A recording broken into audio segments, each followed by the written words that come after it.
नमस्कार विद्यार्थी मित्रांनो, मी सोमनाथ सदाशिव हिल्ला, उपशिक्षक, जिल्हा परिषद प्राथमिक शाळा उपरी, तालुका पंढरपूर.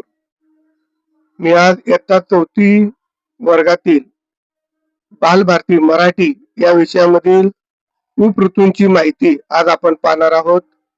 कविता नंबर 2, श्रावण महिन्यात. या कविता मधील मुलांना इतर ऋतूंची माहिती व्हावी यासाठी उपऋतूंची माहिती देणार आहोत. भारतात वर्षाचे 6 ऋतूंमध्ये विभाजन केले जाते, तर या प्रत्येक ऋतूचे एक वेगळेच वैशिष्ट्य असते. पहिला उपऋतू आहे वसंत ऋतू. चैत्र वैशाख या महिन्यामध्ये वसंत ऋतू येतो.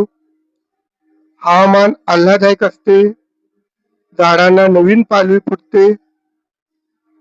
या ऋतूला ऋतूंचा राजा असेही म्हणतात. यानंतर दुसरा उपऋतू आहे ग्रीष्म ऋतू. हा ऋतू ज्येष्ठ व आषाढ महिन्यामध्ये येतो. या ऋतूमध्ये खूप उष्णता असते, सूर्यप्रकाश तीव्र असतो, प्रचंड उकाडा जाणवतो. यानंतर तिसरा ऋतू आहे वर्षा ऋतू. हा श्रावण व भाद्रपद महिन्यामध्ये येतो. या ऋतूमध्ये भरपूर पाऊस पडतो, शेतात पिके येऊ लागतात, निसर्ग हिरवागार होतो. चौथा उपऋतू आहे शरद ऋतू. आश्विन व कार्तिक महिन्यामध्ये हा ऋतू येतो. या ऋतूमध्ये पाऊस थांबलेला असतो, आकाश स्वच्छ निळे दिसते, आकाशात चांदणे सुंदर दिसते. यानंतर पाचवा ऋतू आहे हेमंत ऋतू. हा ऋतू मार्गशीर्ष पौष या महिन्यामध्ये येतो.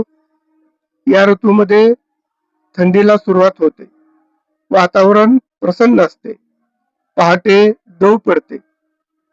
यानंतर शेवटचा आणि 6वा उपऋतू आहे शिशिर ऋतू. हा ऋतू माघ व फाल्गुन महिन्यामध्ये येतो. वर्षातील सर्वात थंड ऋतू म्हणून हा ओळखला जातो. थंडी जास्त असते, गरम कपडे वापरले जातात. अशा प्रकारे आज आपण 6 उपऋतूंची माहिती पाहिली. धन्यवाद.